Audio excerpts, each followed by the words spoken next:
NMF TV. Silence your radio, kill your television. NMFTV.com. Pass it to my boys Chuck Harlow and Polo. Real heads listening, not just to the intros. Knowledge of the realness, y'all should really feel this. Always down the ball, hard on y'all's witness. This here's really for the real thing. For those who've never really been bandwagon fans, listen to the real talk straight up from the stands. What's up, yo? Boracay! We're here in the sunny beaches of Boracay Kaya lang bado yung isa. with all of the white sand and all of the beaches.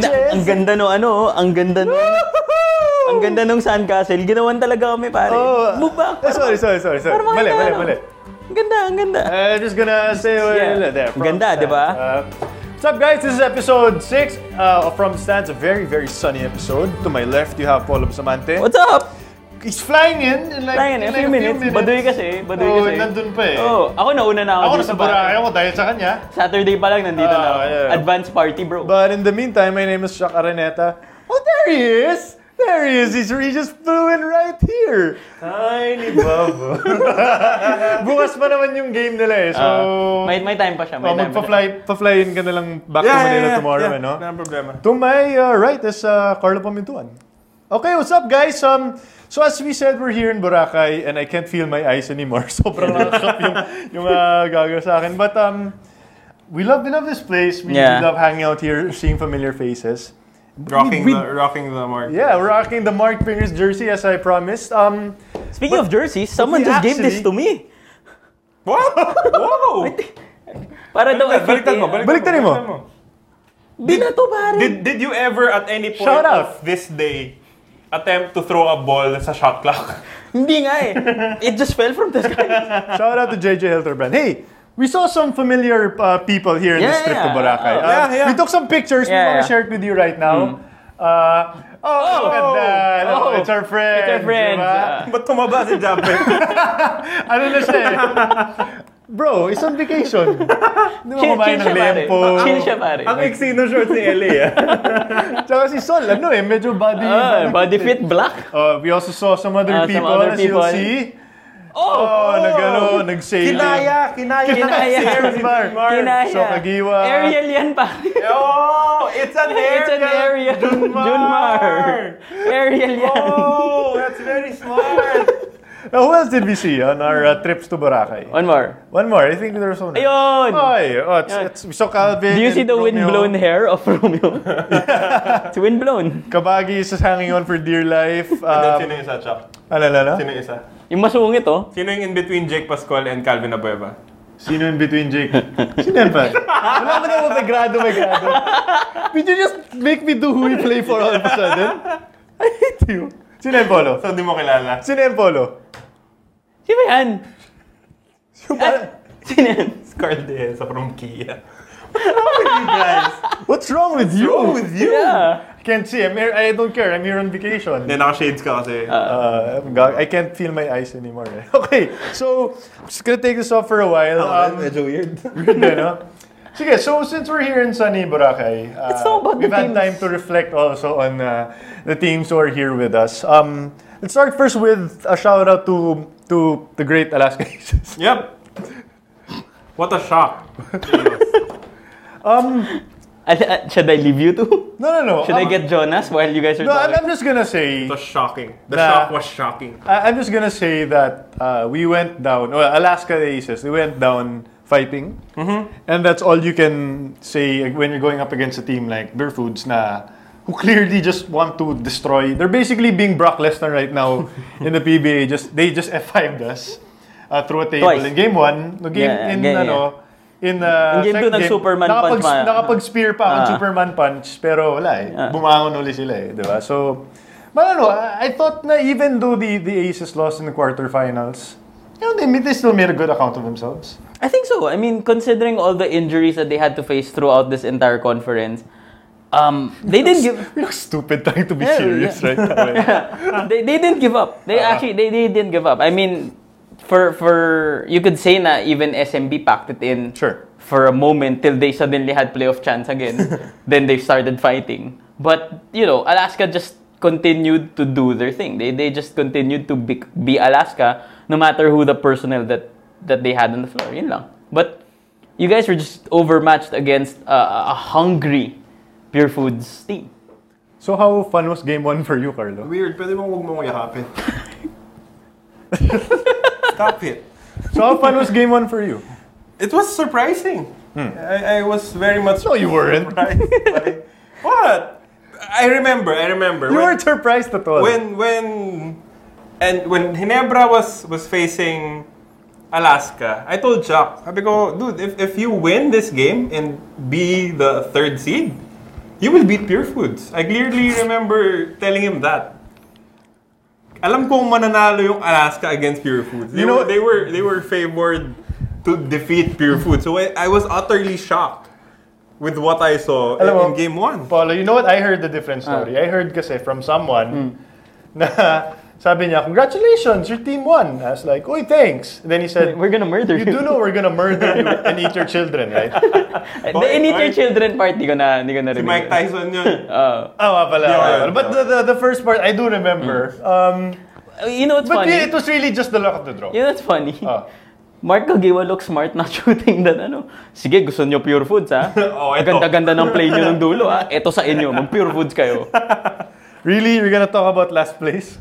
Yeah, totally. Let's talk about last Total, nandito naman tayo sa Boracay. You know what? Alaska just had the wrong import. At the end of the day, they had the wrong import. The personnel were there. Yes, they were injured to start.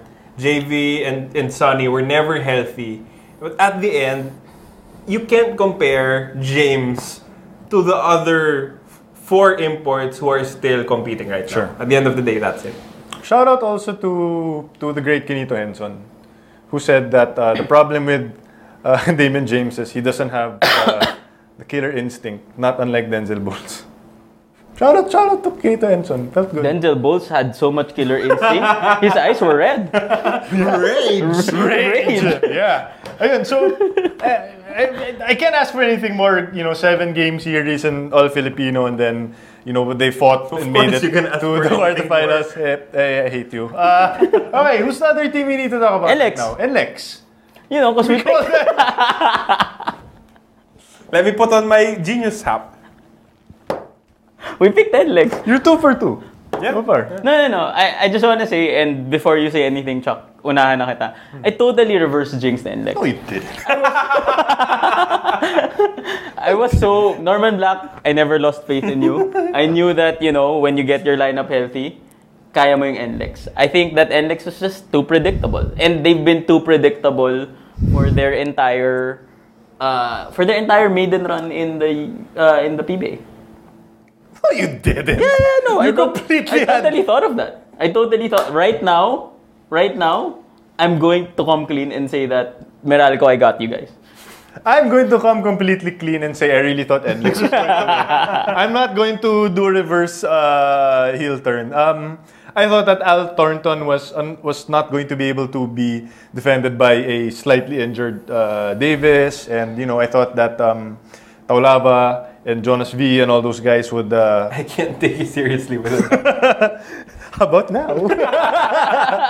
Diba? And they had their leads. They had big leads. But there's just something about Meralco. And it's, for what it's worth, it's fun to see Gary David doing Gary David things. I for one, thought that basically he was just going to be a shooter, a spot-up shooter, nawala na yung El Granada moment niya. But, I'm wrong. Wow, the first time. Diba? And, hey, they're moving on. Yep. And, for what it's worth, RoS is in for a fight. We're taping right now during the game. RoS is up by a few points, but expect this to be a pretty... Meralco's now up. Meralco's up? I expect this to be a pretty long series. So. Yep. You mean 3 games? Yeah. I expect this to go the distance. 3 games? 5 games. 5 games, 5 games. 3 games ka dyan. Sutin mo yung goggles ko. Sa sunglasses ako. Okay. Yun, ikaw, what was the biggest thing you saw from Meralco, and how do you think they were able to beat NLEX? NLEX had no idea what to do in the endgame. As usual. They were clueless on what plays to run because as he's good, Thornton's good, and then they just kept trying to go to them over and over again. You can't do that to a Norman Black coach team. Yeah. You need variations in your offense. You need variations to the variations of your offense if you're going against a defensive genius in Norman Black. And clearly, Boyd Fernandez was not prepared for a battle like that against Do you buy the things that Coach Boyd was saying after the second game? Na we were robbed, the referees robbed us. Why? He said it. No, because they were down 20. Then They were up. They were up 20. Sinabol ng Meralco. Sinabol ng Meralco. I think it's poor form to, you lost the 20-point lead. Exactly. You know who was robbed? Your team of 20 points. You know who was robbed? NLEX screwed NLEX. Yeah. As Vince McMahon once Yeah. said. I will not. You know who was robbed? I will not dignify. Let's talk about robbing. I'll not Let's dignify talk you about guys. robbing. Hindi, wag muna. Wag muna. Sige. Let's talk about that other quarterfinal matchup. Tokentex Barako. Context Barako. Talk on next one. Yeah. So, okay. We're done.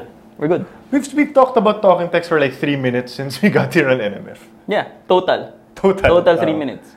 But we have them in the previews Yeah. naman eh. So they beat another team, Barako. Yep. But I think we can move on. How surprised were you that Barako did not pull off a trade before the quarterfinals? I'm shocked. started? I'm not surprised they pulled off a trade after. Yeah. Hey. But before, wow. I'm kind of surprised that they didn't give Chico Lanete to Ginebra. I'm shocked that Lanete, Intal, And Sol are still with on the Barako. same team. It's crazy. And I'm also surprised that Ginebra did not get Sol or Intal or Lanete when they traded Forster. Forrester. And Mamene. Okay. Okay. Oh. Alright. Ano ba gusto natin pag-usapan? Yung rain or shine. Rain or shine versus Ginebra. Rain or shine versus Ginebra. Okay. Polo, you bili tayong mango shake. Polo, Polo? say it with your chest. Hindi. I was gonna buy a mango shake. Balik na lang kami. Hindi. Ang sa akin lang, ito. Let's stick here because Uh-oh.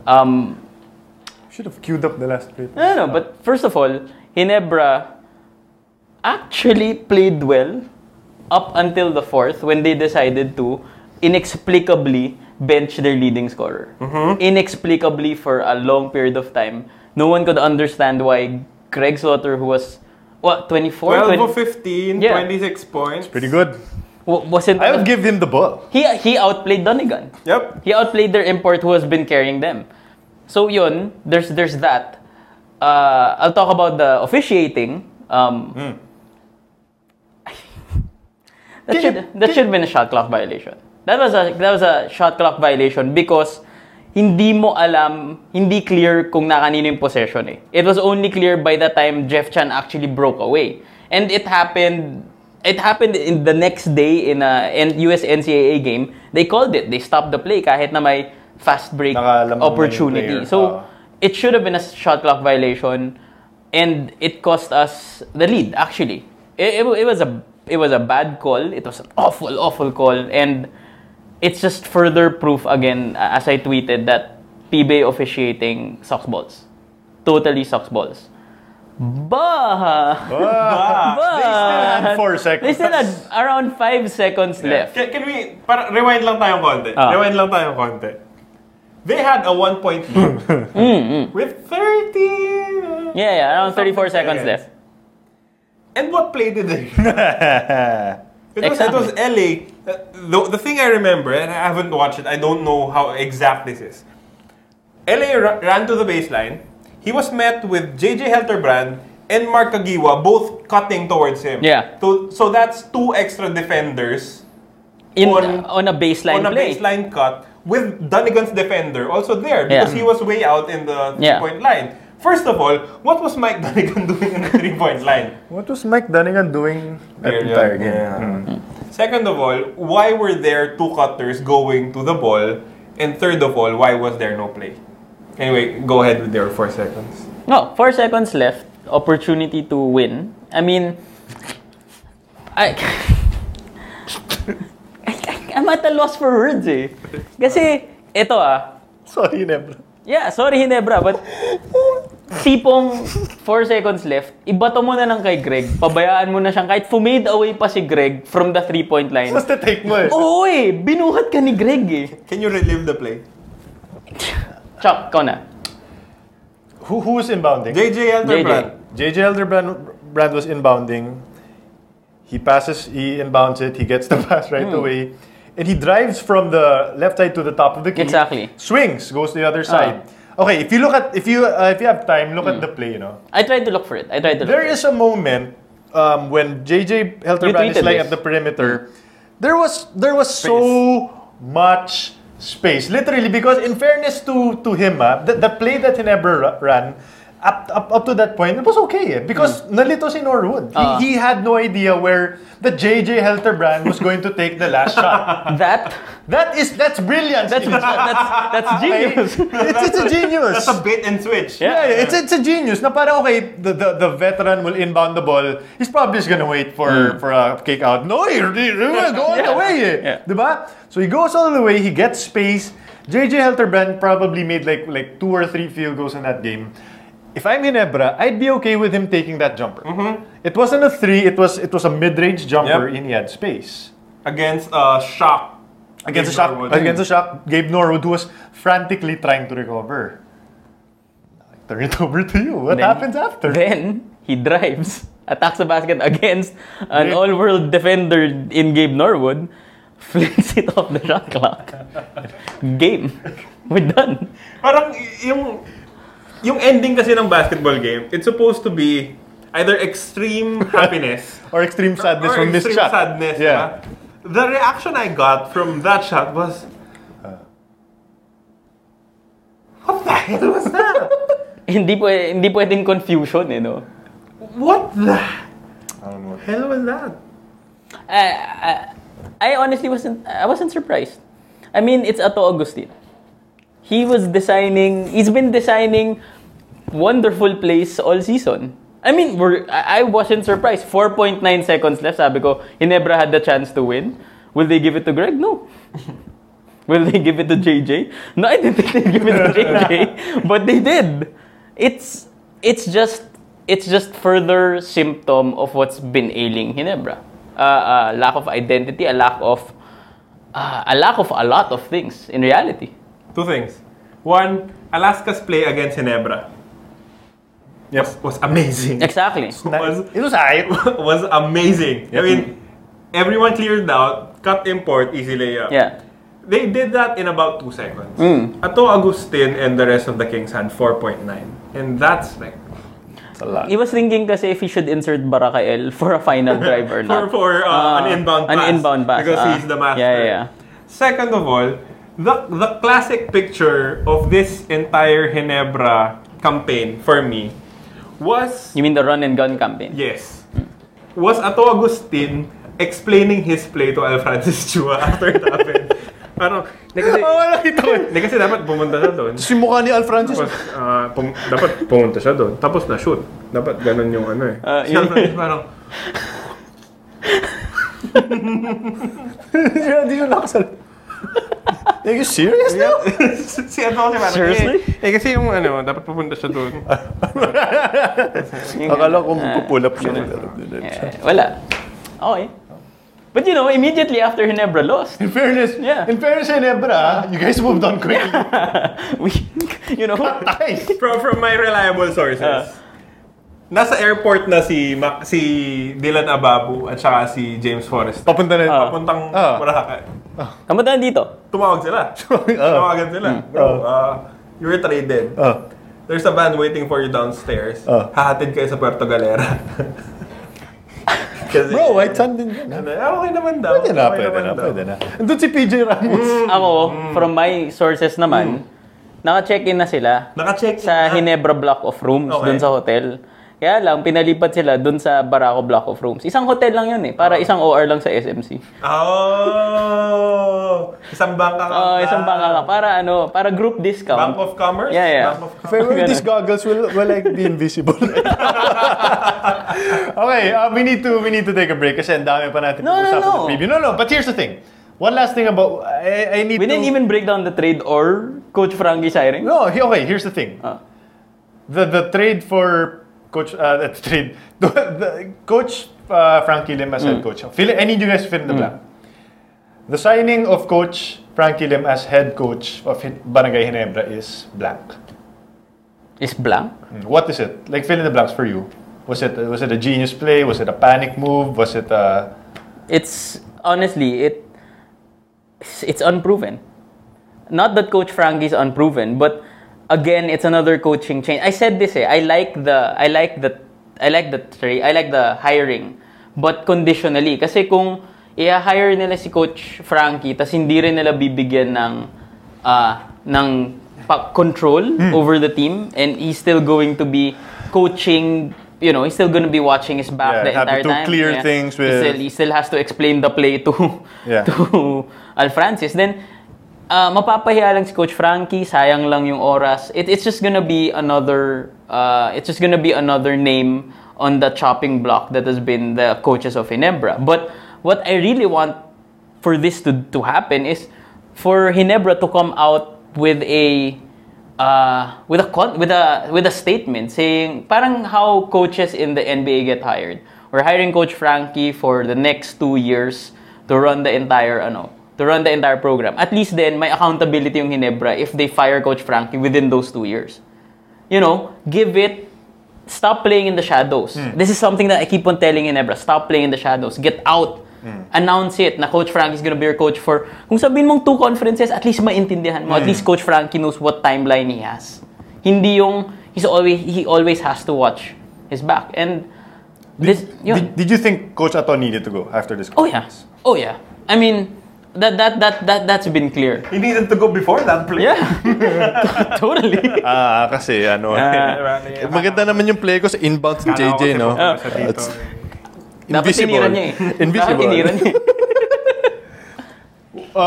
Is Coach Frankie Lim the best choice right now to coach him? Right now, yeah, I think so. One, he's there. 2, he is fiery because he will fight anyone who tries not to give him what he needs. Proven. Yes. The only problem I see still with Ginebra right now is they traded James Forrester and Ababu to Baracobol. In the annual Baracobol, we're trading our Friendship first Day. pick. Friendship Draft. I heard it's not the last stop for Ababu. Forrester might stay there and play behind JC Intal, who's playing really well. So good luck with that. My problem with that is you should have announced Coach Frankie Lim as your head coach, and you should have made that his decision. Yeah. Because right now, it looks like the trade has been approved. The trade is done without you formally announcing Coach Frankie as your head coach. Yeah. Yung problema doon is, it gives the Ginebra fans a bad perspective on things. Kasi iniisip pa rin nila, yes, you're getting Frankie Lim, but no, you're not giving him full control because you're doing something before you give it to your next coach. Sure. And that should... Coach Tim Cone did not... No trades were pulled off during the reign of Coach Richard Del Rosario with Purefoods because they knew that Coach Tim Cone was coming and he was going to take control of the team. That scares me if I'm a Ginebra fan kasi it's the same old. Exactly. It's the same old thing. Frankie Lim is a good coach. He's a fresh for Ginebra. But if you're going to treat him the way you treated Ato and Jeffrey Carriazo, it's problematic. Kasi for all we know, maybe Coach Frankie actually wanted to use Ababu and Forrester. Yeah. Diba? It could be the thing na he knows that those guys aren't being utilized properly and he would have tried to use them in the third conference. But hey, maybe the management said, let's try to preserve the minutes of certain players. So let's You mean Kagiwan Helterbrand? Well, if you're gonna say it, yes. But here, I mean, like, because I know that Coach Frankie thinks out of the box. No. I'm sure he's not afraid to take any risk, and I'm sure na. I'm pretty sure. Must maybe a sign na, hey, just stick with what stick to the status quo, and that's the scariest thing that Ginebra fans can hear. Just stick to the status quo, and So anyway, I think our vacation here in Boracay is up. Tapos na? Tapos na. I think it's time to go back to Manila. So when we come back after the break, it's time to talk about serious stuff. Those that are still laboring and working hard. God bless their souls. It is our semifinals preview when we come back on From the Stands. Hi. They say nothing in this world is free, and for the most part, that's true. But here at NMF Network, all shows are indeed 100% free. And as an added feature, you have the option to subscribe to all your favorite programs, also at no charge. Why should you subscribe? By subscribing, you no longer have the hassle of delays when you stream the program. You also don't need to keep checking our site to see if your favorite programs are up, because they'll automatically be uploaded to your device as soon as it's available. Here's how to do it. First, open iTunes. Your next step, hit the iTunes Store button. A search bar should open up as soon as you do that. Type New Media Factory in the search bar, and all your shows should open. Pick the show you like, or all the shows you like. And once that opens, hit the subscribe button. And that's it, you're in. All shows will now be automatically downloaded to your device.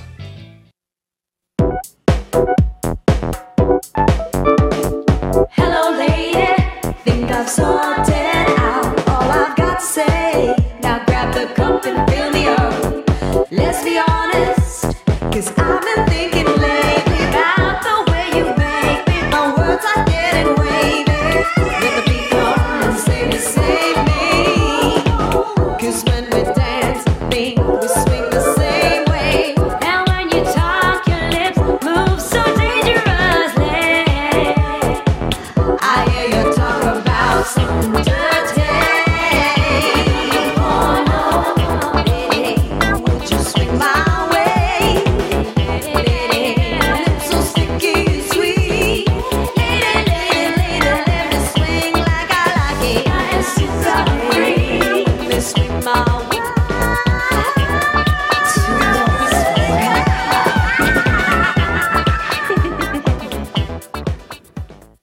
Ba't wala tayong ganung video? Yung sumasayaw? Oh. Shout out to two girls, One cup.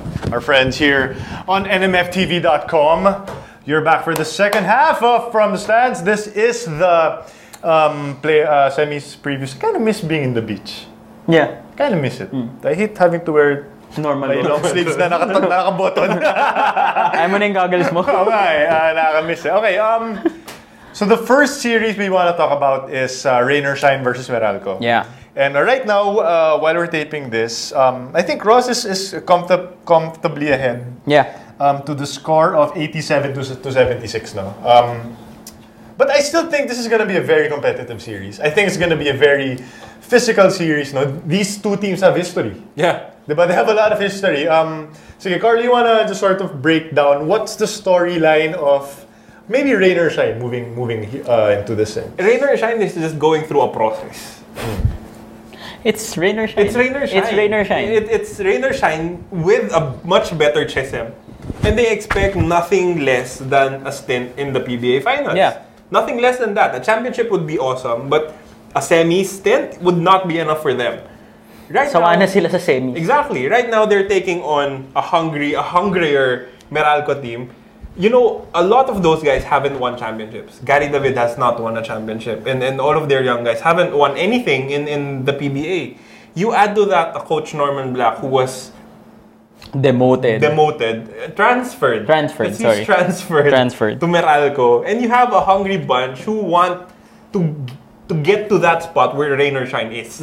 It's a matter of Rain or Shine saying, no, it's not your time yet. Kami pa rin yung bida. Don't reach young blood. Yep.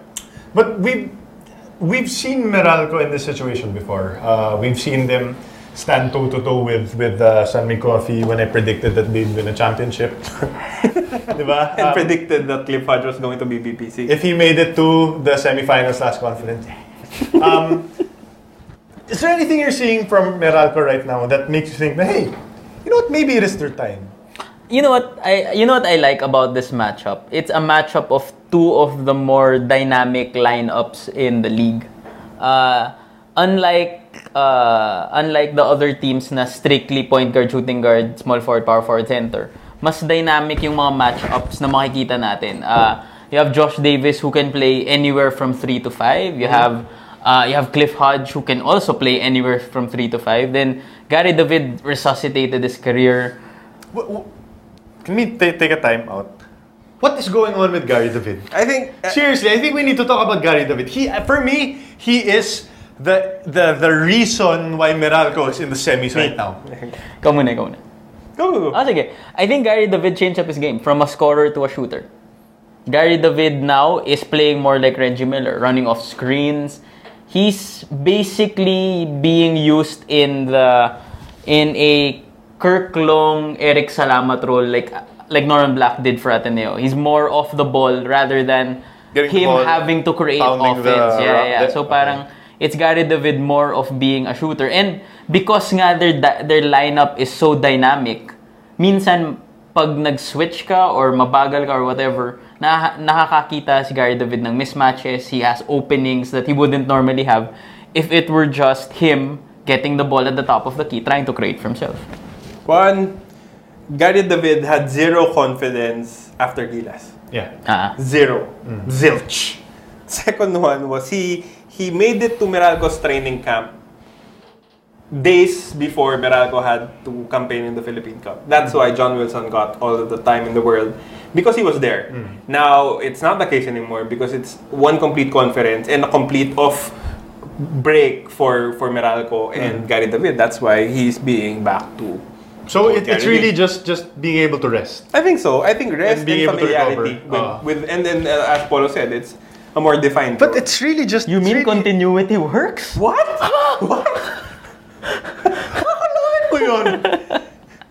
Anyway, but for me, it's really just amazing to see David doing these things, and even for Meralco to be making it to the semis even without Jared Dillinger. Although I think that's really going to be a huge blow going up against Rainer Shine. Of course. You talk now about Rainer Shine, and RoS is a machine. Yeah, they're doing Rainer Shine things.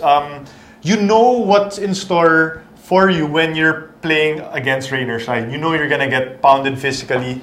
You know that there's gonna be a steady stream of outside shooters, and you know that at least there's always going to be at least one magic bunot per game for Rainer Shine. You don't know where it's coming. Sometimes it's Aranya, sometimes it's Jaire Banez, sometimes it's Almazan, T.Y. Tang.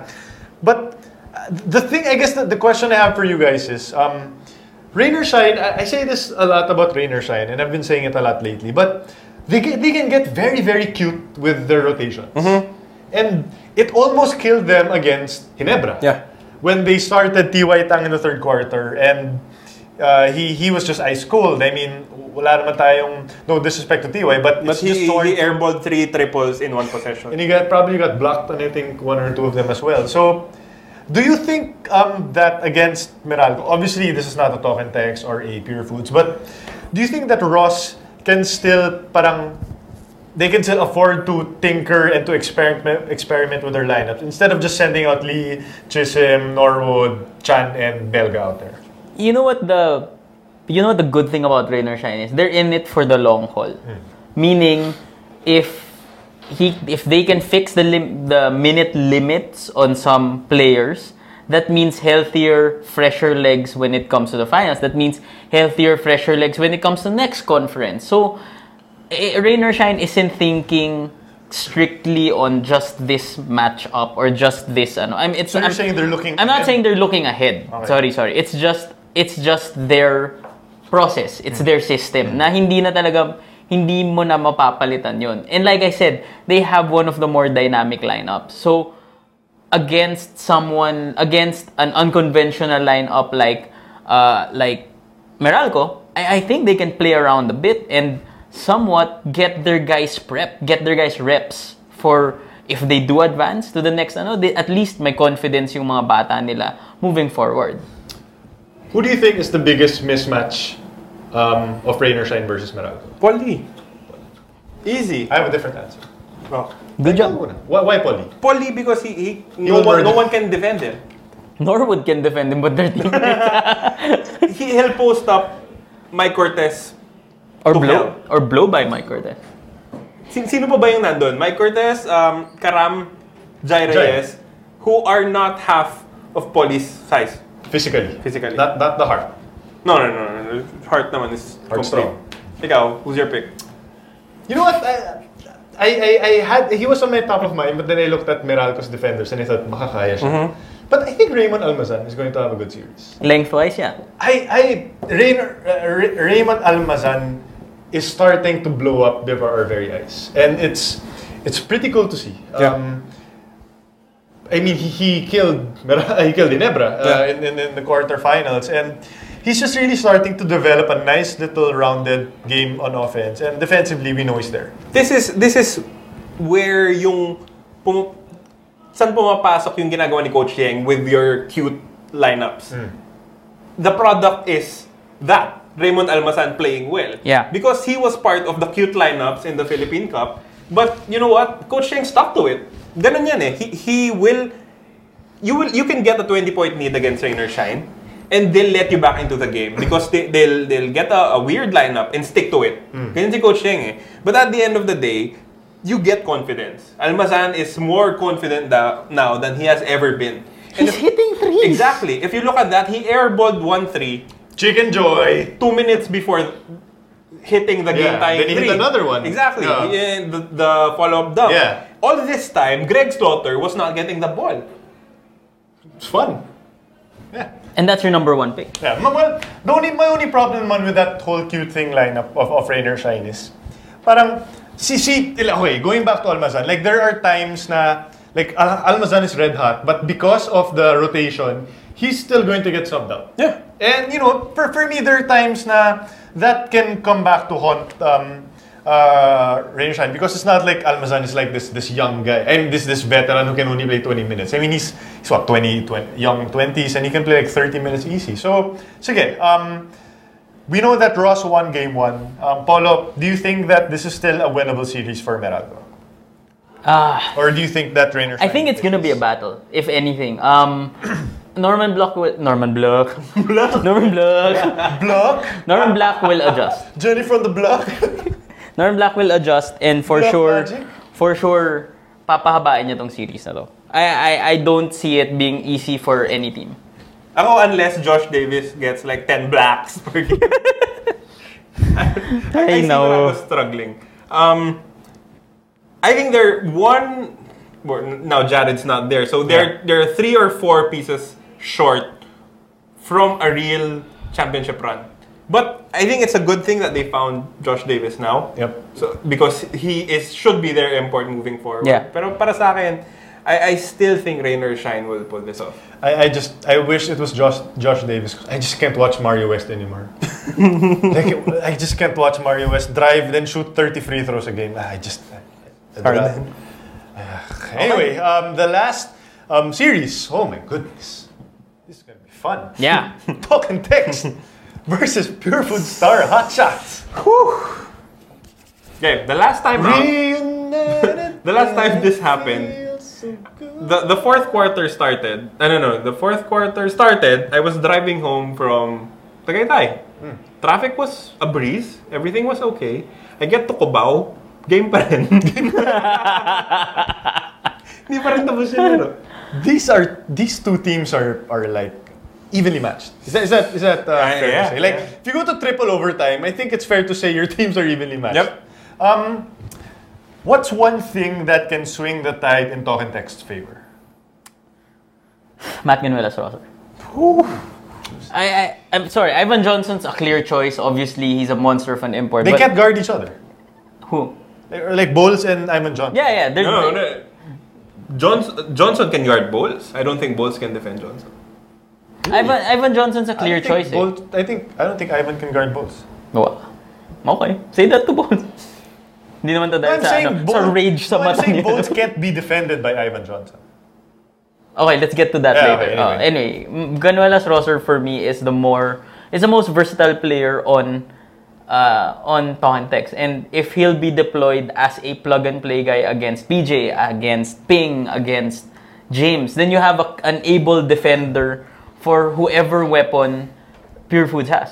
Something that was missing last time. Because Ranedel, Danny Siegel, alam mo yun, kulang pa hindi nila kaya sabayan kung mag Ping, James, Devance.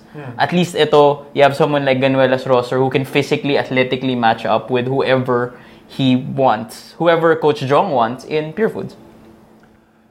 How big is this is going to be the first semifinals of Talking Text without Jimmy Alapag, if I'm not mistaken. And I mean, we know that there are so many veterans on that team. Nandun pa rin si Castro, RDO, you can go down the line. But I think somehow it's going to be different.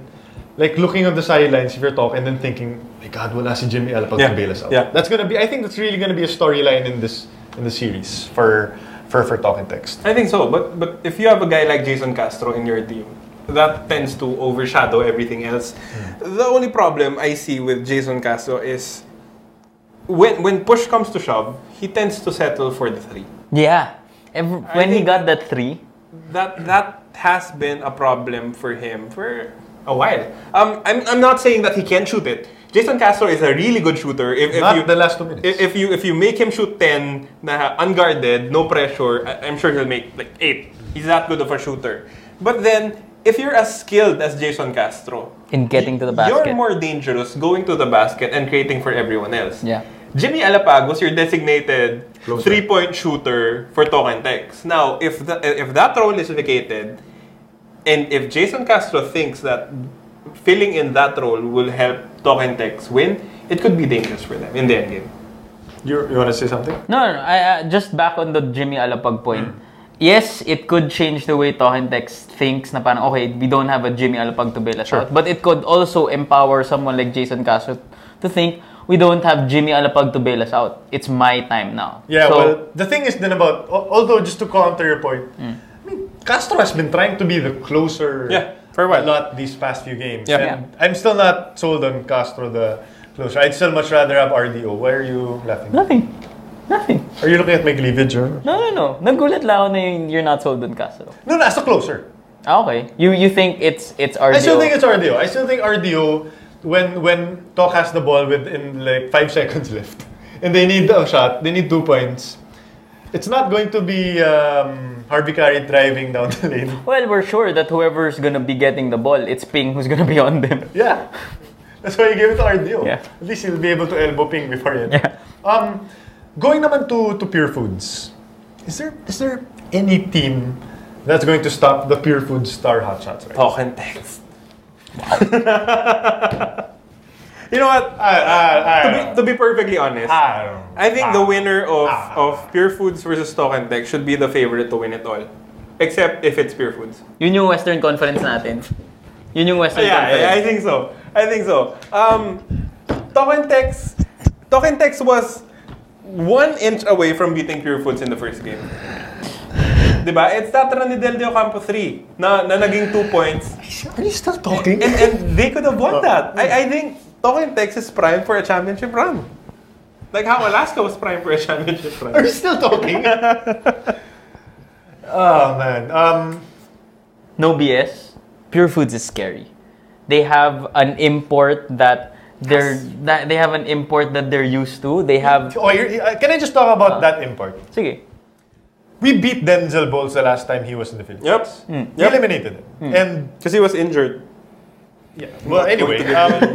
And the thing is kasi, like, I thought that version of Denzel Bowles was who Purefoods was getting when he replaced Marcus Blakely. But my God, he's back. It's a totally different, scarier Denzel Bowles.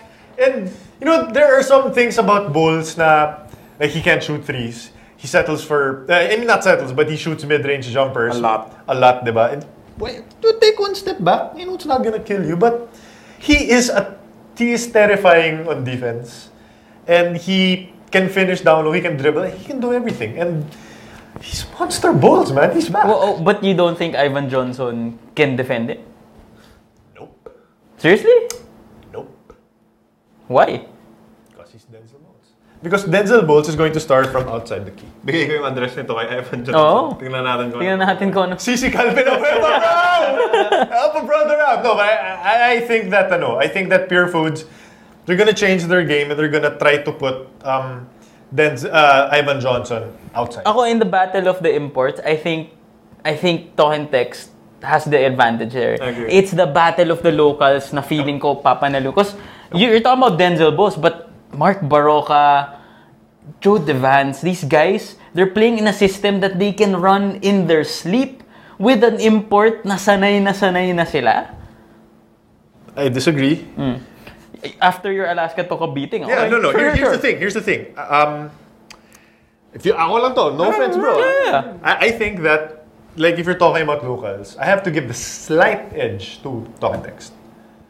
But Ako, wide edge. but here's the thing. Like, I am still not convinced that you can get away with Ivan Johnson being a shooter for your team. I think yung shooter, Ivan Johnson, may gulat yun eh. Parang si Ivan Johnson ka eh. Yeah, exactly. But that's going to fade away, and Tim Cone is going to find a way to counter that.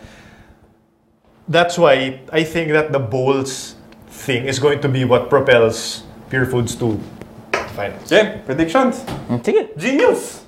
Galing Genius yun, picks! no? Genius picks! Dami ko alam. Coach na lang kaya ako. Oh, mag-coach ka na lang talaga. Dami alam eh, no? Polo, rain or shine, Meralco?